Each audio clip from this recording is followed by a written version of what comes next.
adalah negara muslim terbesar di dunia. Tetapi juga salah satu negara terkorup di dunia. Apanya yang salah?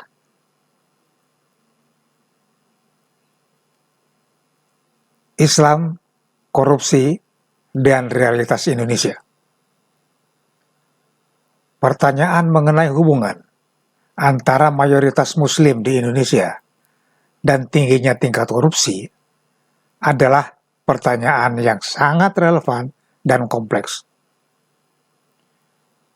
Untuk menjawabnya, kita perlu melihat dari berbagai perspektif, baik dari sudut pandang agama, sosial, politik, maupun ekonomi. Islam dan larangan korupsi. Islam secara tegas melarang segala bentuk kecurangan, penipuan, dan pengambilan hak orang lain tanpa hak.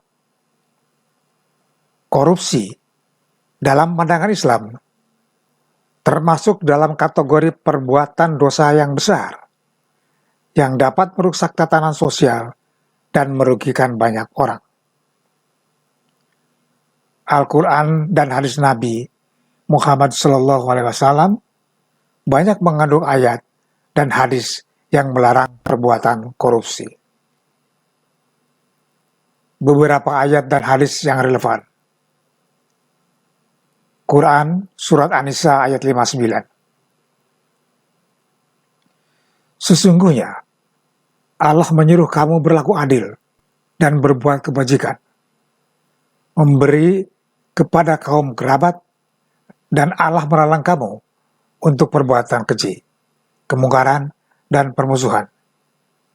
Dia memberi pengajaran kepadamu agar kamu mengambil pelajaran. Riwayat hadis Bukhari. Sesungguhnya Allah telah mencela bagi kalian perbuatan ghibah atau menggosip, bertanya tentang aib orang lain, dan banyak bicara tanpa manfaat. Dan paling buruk di sisi Allah adalah seorang laki-laki yang berbohong dan mengkhianati. Mengapa korupsi tetap tinggi di negara mayoritas muslim? Jika Islam secara tegas melarang korupsi, mengapa praktik ini masih berlaku marak di negara-negara mayoritas muslim, termasuk Indonesia? Beberapa faktor yang mungkin menjadi penyebabnya antara lain: 1. Pemahaman agama yang kurang mendalam. Formalitas agama.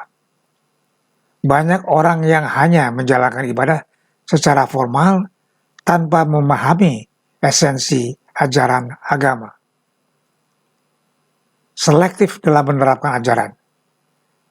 Seringkali hanya sebagian kecil ajaran nilai agama yang diterapkan, sementara dari ajaran lain yang tidak sesuai dengan kepentingan pribadi atau kelompok diabaikan. 2. Faktor sosial budaya. Kolusi dan nepotisme. Praktek kolusi dan nepotisme yang sudah menjadi budaya sulit diubah dalam waktu singkat. Orientasi duniawi. Orientasi yang terlalu kuat pada duniawi dapat mengaburkan nilai-nilai spiritual dan moral. 3. Faktor politik dan ekonomi. Sistem politik yang koruptif.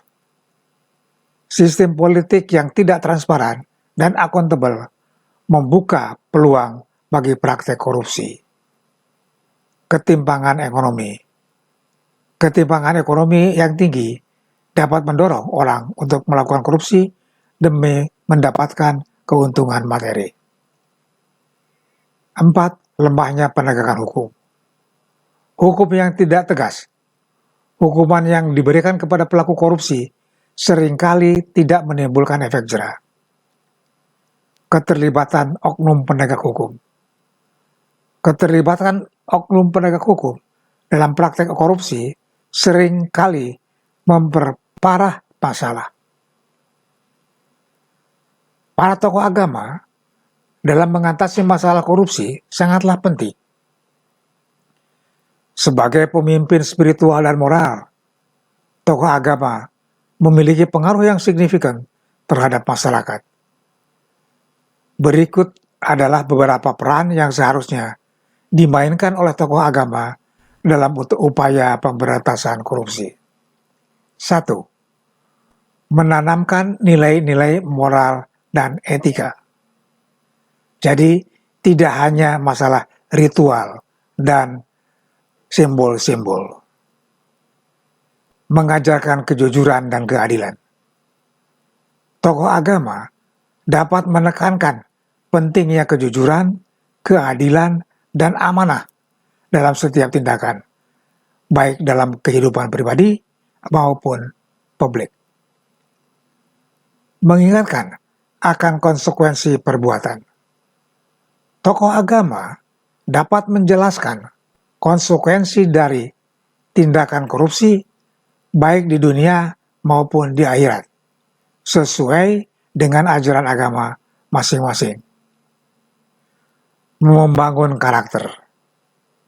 Melalui khutbah, ceramah, dan kegiatan keagamaan lainnya, tokoh agama dapat membantu membangun karakter umat yang berintegritas dan anti korupsi. 2. Menjadi teladan. Menunjukkan perilaku yang bersih. Tokoh agama harus menjadi contoh bagi umat dengan berperilaku jujur, adil, dan sederhana. Menolak segala bentuk suap dan gratifikasi. Tokoh agama harus tegas menolak segala bentuk suap dan gratifikasi, serta memberikan contoh yang baik kepada umat. 3. Menjamin kerjasama dengan pemerintah. Berpartisipasi dalam program pencegahan korupsi. Tokoh agama dapat aktif terlibat dalam program-program pemerintah yang bertujuan untuk mencegah korupsi, seperti kampanye anti korupsi dan forum diskusi. Memberikan masukan kebijakan. Tokoh agama dapat memberikan masukan kepada pemerintah terkait kebijakan yang dapat mendukung upaya pemberantasan korupsi. Keempat, tokoh agama mendorong umat untuk aktif melawan korupsi. Meningkatkan kesadaran. Tokoh agama dapat meningkatkan kesadaran umat tentang bahaya korupsi dan pentingnya melawan korupsi. Mendorong partisipasi dalam pengawasan. Tokoh agama dapat mendorong umat untuk aktif mengawasi penggunaan anggaran negara dan melaporkan tindakan korupsi yang mereka ketahui. 5. Membangun jaringan anti korupsi. Tokoh agama dapat membentuk komunitas anti korupsi. Tokoh agama dapat menginisiasi pembentukan komunitas anti korupsi di lingkungan masyarakat. Bekerja sama dengan lembaga anti korupsi. Tokoh agama dapat menjalin kerjasama dengan lembaga anti korupsi untuk memperkuat upaya pemberantasan korupsi. Tantangan yang dihadapi. Meskipun peran tokoh agama sangat penting, namun ada beberapa tantangan yang harus dihadapi, antara lain perbedaan interpretasi agama. Terkadang terdapat perbedaan interpretasi terhadap ajaran agama yang dapat menyebabkan perbedaan pandangan mengenai korupsi. Tekanan sosial politik. Tokoh agama dapat menghadapi tekanan sosial dan politik dalam menjalankan perannya. Kurangnya pengetahuan tentang korupsi. Beberapa tokoh agama mungkin kurang memahami secara mendalam tentang masalah korupsi dan mengatasinya. Untuk meningkatkan efektivitas peran tokoh agama dalam upaya pemberantasan korupsi, diperlukan pendekatan yang komprehensif dan berkelanjutan. Berikut beberapa langkah yang dapat diambil. 1. Penguatan pendidikan agama. Integrasi nilai-nilai anti korupsi. Mengintegrasikan nilai-nilai kejujuran, keadilan, dan amanah ke dalam kurikulum pendidikan agama sejak dini. Pembelajaran berbasis contoh. Menjanjikan kisah-kisah tokoh agama yang dikenal memiliki integritas tinggi sebagai contoh dan teladan. Diskusi interaktif. Memfasilitasi diskusi terbuka di kalangan umat untuk mendiskusikan isu korupsi dari perspektif agama. 2. Kolaborasi dengan lembaga terkait. Dalam hal ini misalnya Komisi Pemberantasan Korupsi. Kemitraan dengan pemerintah. Membangun kerjasama dengan lembaga pemerintah terkait seperti KPK untuk menyusun program-program pencegahan korupsi berbasis agama.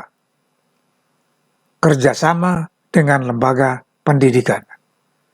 Bekerja sama dengan sekolah, madrasah, dan perguruan tinggi untuk mengintegrasikan nilai-nilai anti korupsi ke dalam kurikulum, sehingga sikap anti korupsi sudah tertanam pada anak-anak sejak usia dini. Jalinan dengan organisasi masyarakat. Membangun jaringan dengan organisasi masyarakat sipil yang fokus pada pemberantasan korupsi. 3. Pemanfaatan teknologi. Media sosial. Menggunakan media sosial untuk menyebarkan pesan-pesan anti korupsi dan membangun komunitas online yang peduli dengan isu ini. Aplikasi mobile. Mengembangkan aplikasi mobile yang berisi materi pendidikan agama tentang anti korupsi. Website. Membuat website resmi untuk berbagi informasi dan sumber daya terkait upaya pemberantasan korupsi. 4. Pengembangan kapasitas tokoh agama. Pelatihan. Memberikan pelatihan kepada tokoh agama tentang isu-isu korupsi, teknik komunikasi, dan kepemimpinan. Studi banding. Mengadakan studi banding ke daerah atau negara lain yang telah berhasil dalam upaya pemberantasan korupsi. Forum diskusi. Memfasilitasi forum diskusi antar tokoh agama untuk berbagi pengalaman dan the best practice. 5. Kampanye publik. Kampanye kesadaran. Meluncurkan kampanye publik yang aktif untuk meningkatkan kesadaran masyarakat tentang bahaya korupsi. Aksi nyata. Mengorganisasi aksi nyata seperti demonstrasi, damai, atau kegiatan sosial untuk menunjukkan kepedulian terhadap masalah korupsi. Pemanfaatan momentum keagamaan. Memanfaatkan momentum hari-hari besar keagamaan untuk menyampaikan pesan-pesan anti korupsi. Nomor 6 adalah penegakan hukum yang adil. Dukungan terhadap penegakan hukum. Tokoh agama perlu memberikan dukungan moral kepada aparat penegak hukum dalam memberantas korupsi. Menolak intervensi. Menolak segala bentuk intervensi terhadap proses hukum yang sedang berjalan. Tantangan dan solusi. Perbedaan interpretasi agama. Melibatkan para tokoh ulama dan tokoh agama dari berbagai aliran untuk mencapai kesepakatan mengenai nilai-nilai dasar yang relevan dengan pemberantasan korupsi.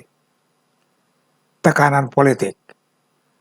Membangun kemandirian institusi agama agar tidak mudah terpengaruh